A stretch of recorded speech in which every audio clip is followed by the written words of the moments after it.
des mots pour le dire. Peu importe ce que je dis ou écris, à chaque jour je me relis. Je n'ai pas écrit avec la tête, mais avec le cœur, pour essayer de te faire comprendre mon intérieur. Chaque mot, chaque phrase ont été pensés. Je voulais que tu te sentes juste un peu concerné. Depuis que je suis jeune enfant, que dans ma tête il y a des milliers de tourments. La peur de vivre, la peur d'aimer, n'ont jamais cessé de me hanter. J'ai sombré tête première dans la boisson et tout ce qui pouvait m'apporter illusion. Je recherchais la paix intérieure parce que j'avais très peur. J'étais prisonnier de mon corps, de mon esprit. À tous les jours, je me demandais qui je suis. Je savais depuis très longtemps que j'étais gay. Mais de là à réussir à me l'avouer,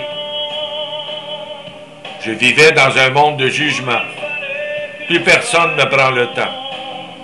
On se cache bien derrière un mur, de peur d'entendre le moindre murmure, d'entendre la moindre chose sur le comportement de celui qui près de nous est différent.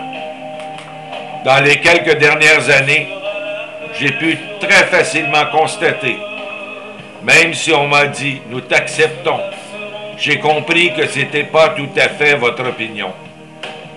Réaction normale de tout le monde, probablement. Mais ça devrait changer avec le temps.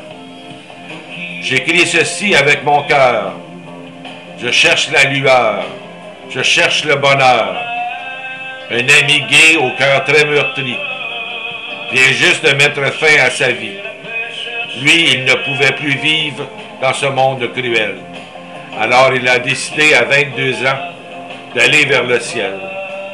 Ouvrons nos yeux, regardons autour de nous, cessons de vivre avec des maudits tabous. Demandons à Dieu de nous éclairer et surtout de pouvoir nous donner la force, le courage, la gloire de comprendre ce que c'est d'aimer.